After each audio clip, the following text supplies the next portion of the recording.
Hey guys, how you doing? Jack here. So in today I thought I'd do a little string bending lesson. So like you saw in that intro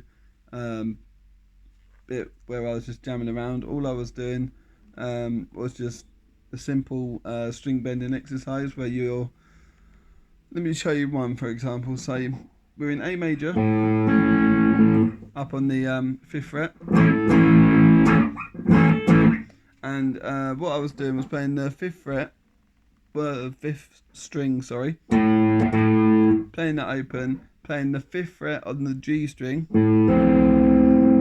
which is the C note, and I was bending that a semitone. So for those who don't know, a semitone is 1 fret apart. So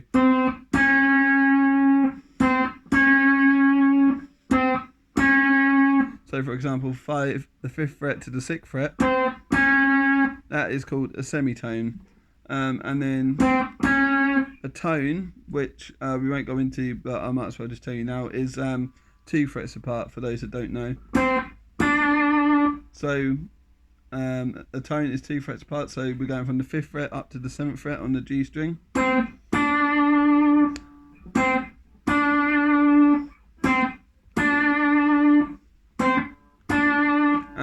Going back to the first one, the semitone, if you remember, which is the 1 fret apart.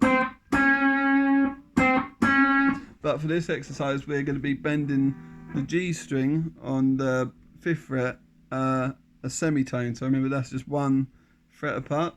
And there's your major, that's your major sound of the chord. So what we're going to do is play the 5th fret on the G string, and then I play the 5th fret on the G string with the A string open, and all you're just doing is bending the G string on the 5th fret. You're bending that G string on the 5th fret up a semitone. So remember, semitone is 1 fret apart. It's just like a cool sort of kind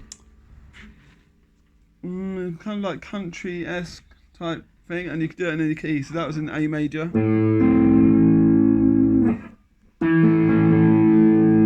So you've got the old beginner A major chord on the 2nd fret with the 1st fret on the first finger on the D string 2nd fret, middle finger on the G string 2nd fret, and B string 2nd fret with your ring finger. And then what you're doing, you're taking your A string and your 5th fret G string, and you're bending it to that major sound. So let's just go over that. So we got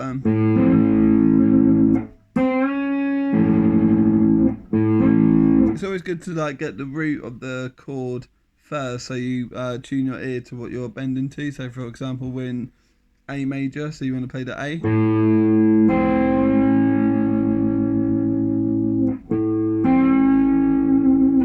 And then you're bending up to that C sharp. C sharp is the 6th fret of the G string. You should learn your notes, people. It really helps, and it also allows you to play in any key. Say for example, let's move to E. So I know you got E string, which is your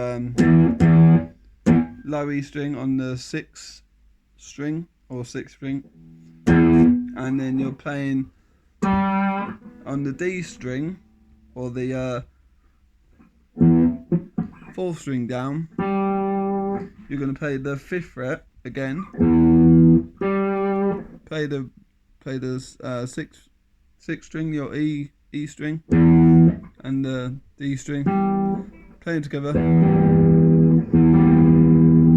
and you're going to bend that D string a semitone. So if I play an E major chord, you can hear that note that's in there, you can hear that, and that's the note that we're bending to.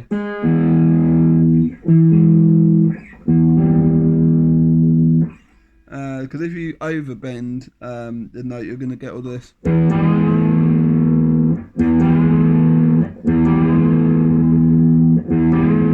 It just doesn't sound right. It sounds like all out of tune and not the right stuff. So it's good ear practice this, and you can tell where you want the note to stop, the note that you're bending to stop in the key. So for example, going back to that A1, remember the open A string, 5th fret on the G string,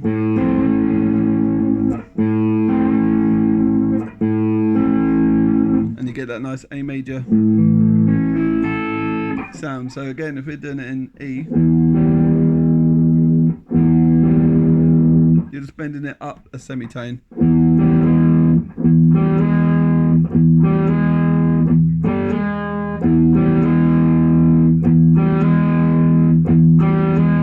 So I guess this is kind of like a beginner's lesson for like ear tuning and getting used to hearing if you're in the right pitch of the key. Let's try more of like an intermediate type one. So you know you got your G major chord, and that's 3rd fret on the low E string with your middle finger, 2nd fret on the A string with your 1st finger, and then nothing on the D and G, and then 3rd fret on the B string with your again ring finger, and then high E string with your pinky finger, and there's your G major chord. So what we're going to do is take our G major chord, but with your middle finger. Don't think of it as I'm swearing to you.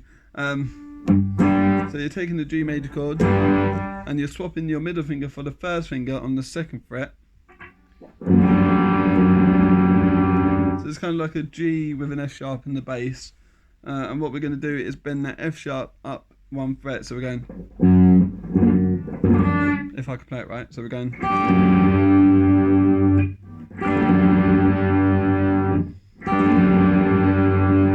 You see that? So what I'm doing is I'm going from, let me just play the open G string, which is the root of the chord, and then I'm going from the 2nd fret to the 3rd fret with my pointer finger, my 1st finger. So I'm going, but what I'm actually doing is bending the chord, bending the F sharp note up to the G.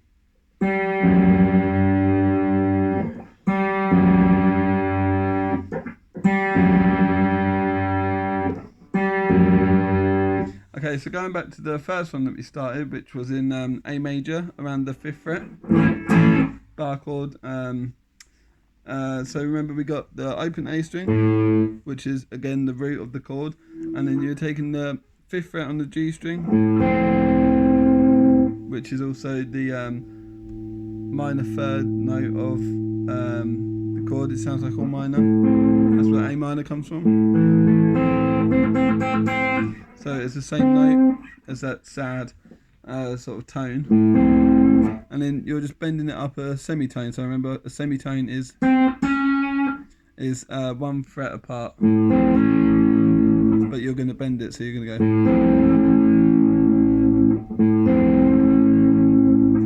And then remember the one that we did in the key of E. So you play the E note or the lows, the low E note, the 6th string, and you're playing the D string 5th fret, and you're bending that D string on the 5th fret a semitone, so one fret apart.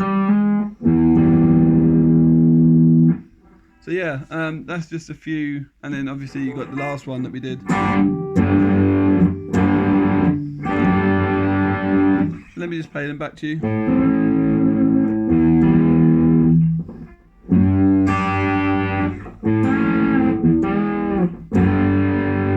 then you can change it to any key that you want to play in. So if you're in C major, you can go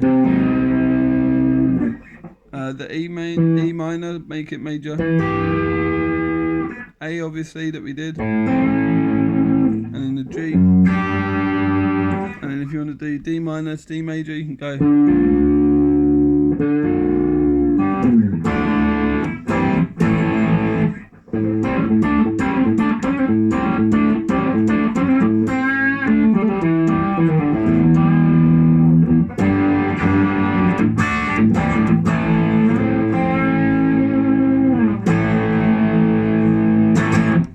Alright, so now we're rocking and rolling with some new fancy country style bending. And so what we've learnt in this lesson was the difference between a semitone and a tone on a single string. So again, it's sort of like a beginner's lesson and a little bit into intermediate.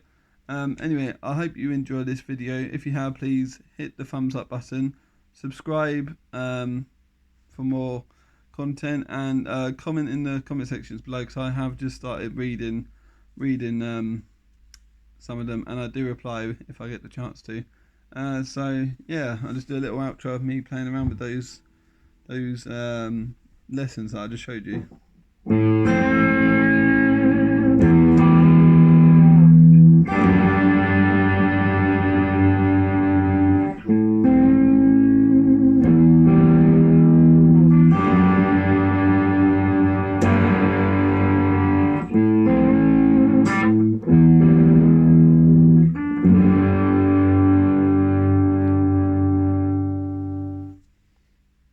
See you next time.